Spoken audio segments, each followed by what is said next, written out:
70 বছর গত হয়ে যাবে, দুনিয়ার 70 বছরের চাইতে তারা বেশি সময় হুরিদের সঙ্গে এনজয় করবে। জোরে বলেন মারহাবা।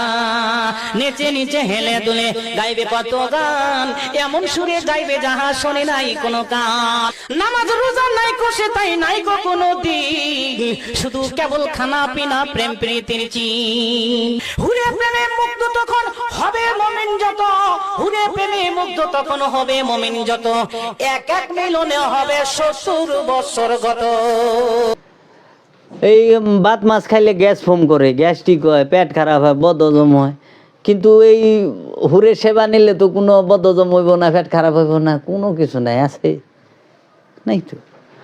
তো কাজেই এর জন্য মানুষ পাগল। দেখেন আজকে আমরা যারা জান্নাতে যাওয়ার জন্য পাগল, আমরা কি রবের দিদারের জন্য পাগল না?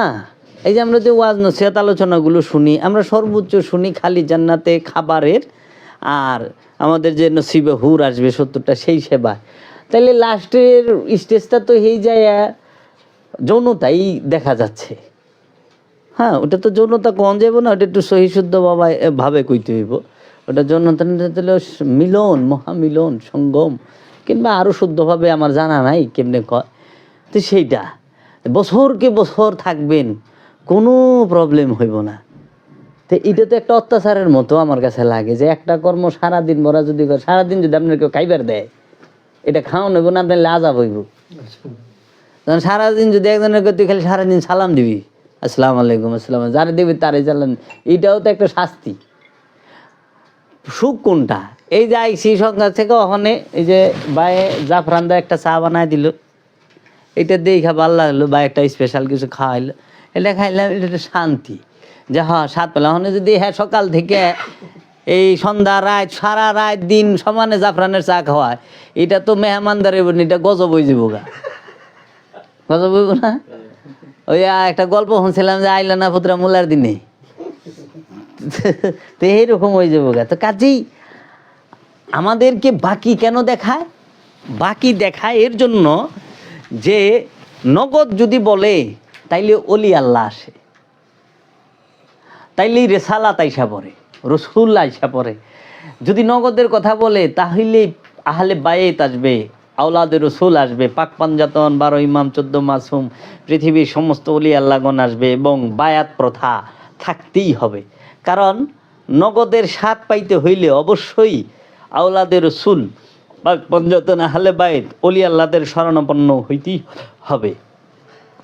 এখন তখন আর দ্বিতীয় যে একটা এই আছে যে আমাদের সমাজের মধ্যে একটা ধর্মটা প্রচলিত আছে, হইলে একটা মোল্লায়াত, মৌলবী মুন্সিদের দ্বারা, আর একটা হইল পীর ফকিরের দ্বারা, অলিয়া উলিয়াই কেরামের দ্বারা। এখন আমাদের সমাজে যারা নাকি এই মোল্লা মুন্সি আছেন, তাহারা কি করতেছে? খালি বাকির গল্প করতেছে। জান্নাত মরণের পরে, সব মরণের পরে, হাসর মরণের পরে, মিজান মরণের পরে, পুলসেরাত মরণের পরে। হ্যাঁ, এরা পুলসেরাতের একটা ব্রিজ বানায়। পুলসেরাত হইল সূক্ষ্মেরও সূক্ষ্ম যে মনের মধ্যে ধোকা, কামনা, সূক্ষ্মেরও সূক্ষ্ম কামনা, সেইটা পার হওয়াটাই হচ্ছে পুলসেরাত। সেটাকে ছিন্ন করা, সূক্ষ্মতে সূক্ষ্ম।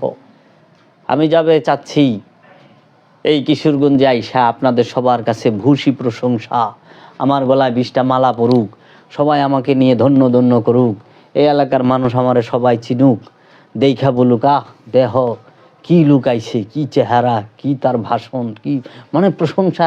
এইটা সূক্ষ্মেরও সূক্ষ্ম। এই কামনাটুক যতক্ষণ পর্যন্ত থাকবো আমি পুলসেরাত পার হইতে পারবো না।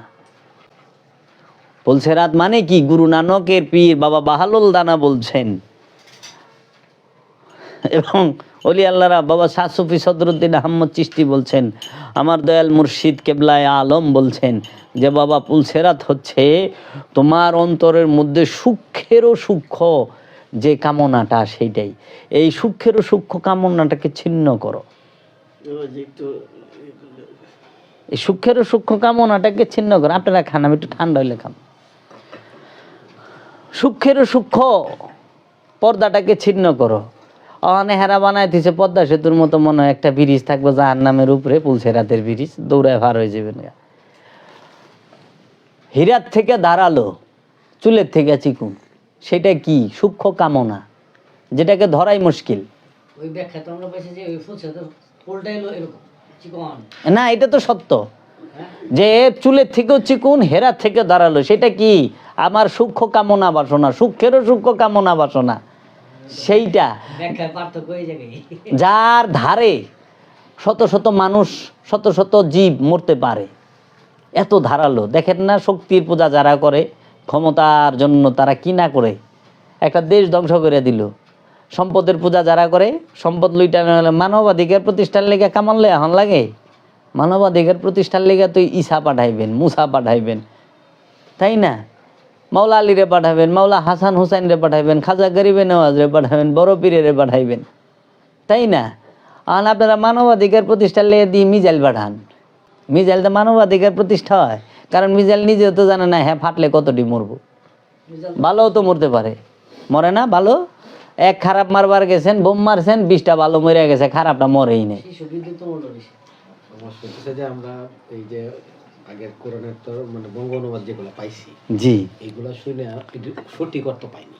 জি এই আপনি কতক্ষণ আগে একটা কথা বললেন যে বান্দা হতে পারে, এই বান্দা অর্থটা আমার মনে হয় যে আমাদের 99% রাই জানে না বান্দা কিভাবে হইতে হয়। জি এই ধরনের সমস্যা কিন্তু প্রত্যেকটা কথা আপনি অনেকগুলো কথা বলছেন, যেগুলো প্রত্যেকটার মধ্যেই প্রশ্ন করার মতো, মানে এগুলো আমাদের প্রশ্ন আসে। জি হ্যাঁ, কিন্তু দেখা গেছে যে এটার জন্য আমাদের চিন্তাটাও জায়গা ওইমুখী।